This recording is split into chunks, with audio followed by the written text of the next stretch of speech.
Balancing the U.S. federal budget and reducing national debt, a multi-year reduction plan. Hi, my name is David Levitt, and today I'll be presenting a multi-year plan to balance the U.S. federal budget and reduce national debt. We'll explore the current budget situation, proposed strategies, and the economic and social impact of these strategies.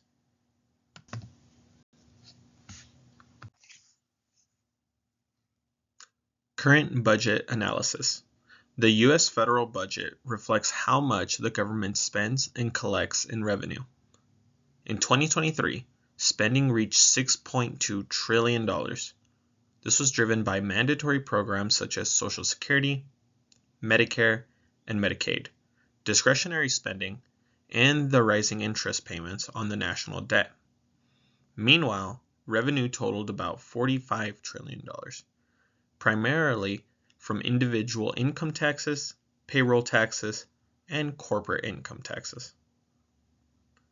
The result was a budget deficit of $1.7 trillion, adding to the national debt nearly $35 trillion. Interest payments alone cost $659 billion. This shows the growing burden of debt on the future budget.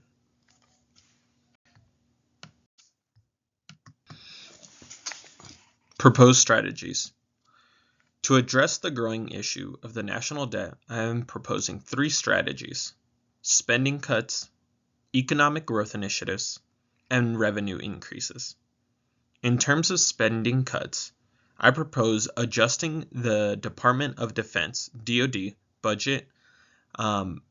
This could potentially save us $1.1 trillion over 10 years by reducing active duty personnel and shifting more defense responsibilities to allies.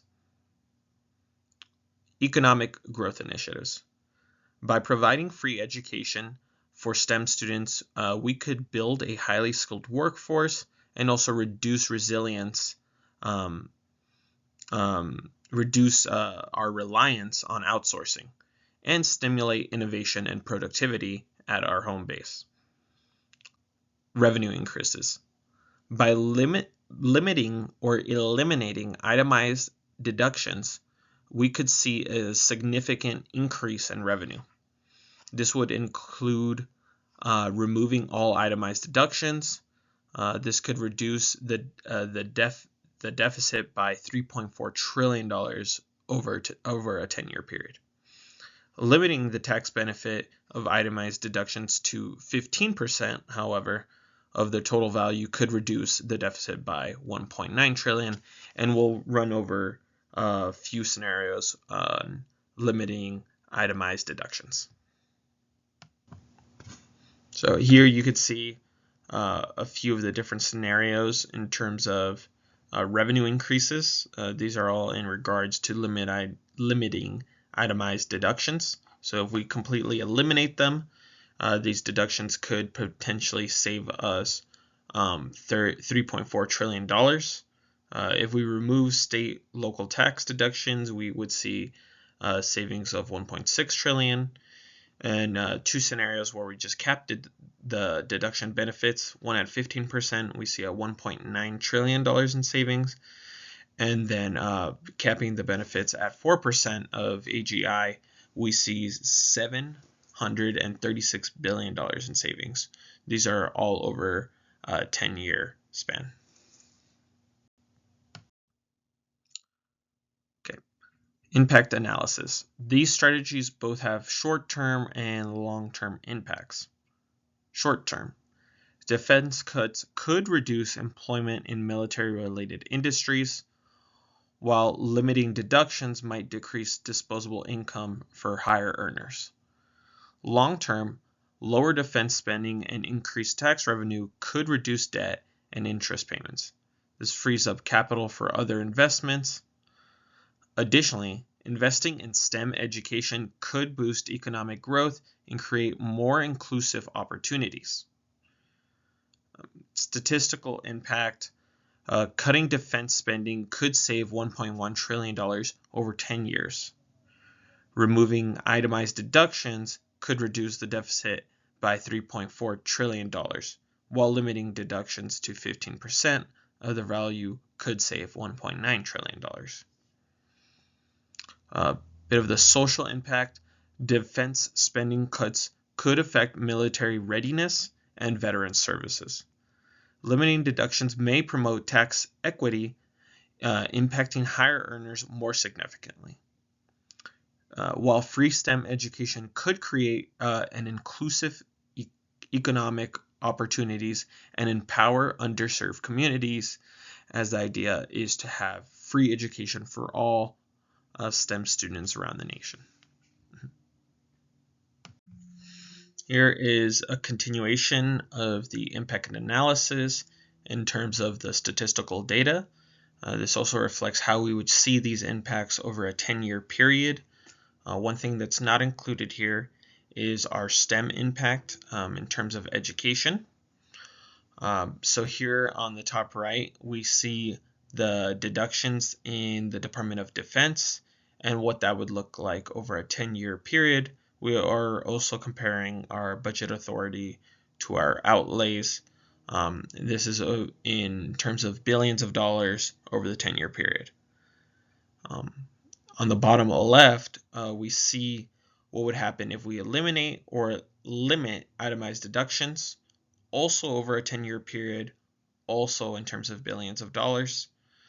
This goes from complete elimination and compares that result with a limit instead, where we cap the percentage of deductions.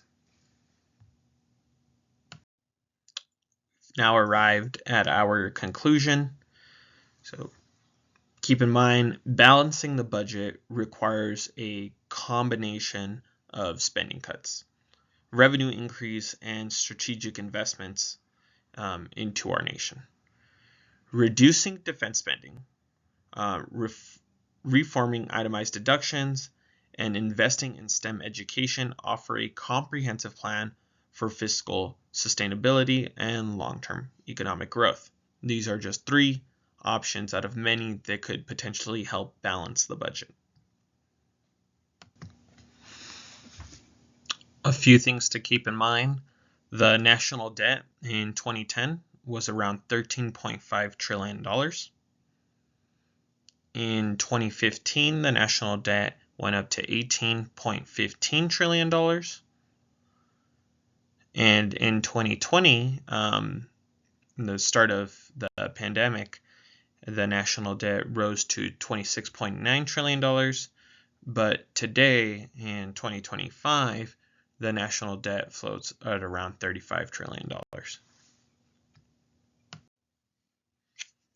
Okay, so now moving on to questions. Why focus on defense spending? Defense is the largest discretionary spending area, making it a key target for reducing cost while encouraging allied nations to share responsibility with us. How would limiting itemized deductions affect taxpayers? High-income earners would experience the greatest impact, promoting tax equity while also boosting federal revenue. Why invest in STEM education? Free STEM education fosters innovation and builds a skilled workforce, driving long-term economic growth and reducing the need for outsourcing. A few other things on the STEM one.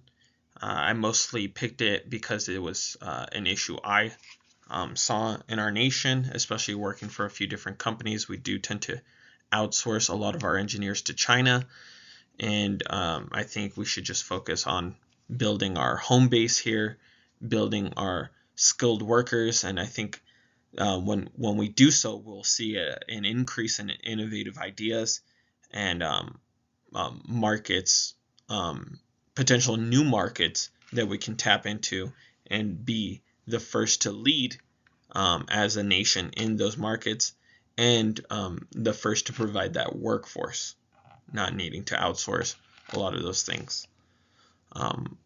A lot of these sources were provided by the U.S. Treasury Department, mostly the budget numbers. We use 2023 because those numbers were similar to 2024, but were well documented and readily available. We also got information in terms of 10-year impacts of some of these budget ideas through the Congressional Budget Office. They have a list of 76 options for reducing the budget. I picked the two that I saw the biggest impact on and included them here. And here in our background, provided by usdebtclock.org, we could see all these now frozen numbers, but usually very rapidly growing numbers, including the U.S. national debt. All these numbers have their sources, minus this Doge clock in the corner here. Those sources have not been provided by the usdebtclock.org. And here's an expansion of some of our references, including USA Facts, the Congressional Budget Office, Vlogbrothers, Crash Course, New Money, and Todd WTIC. Thank you, and please feel free to ask any other questions via email or comment on the video, or if you see me in person. Okay, thank you.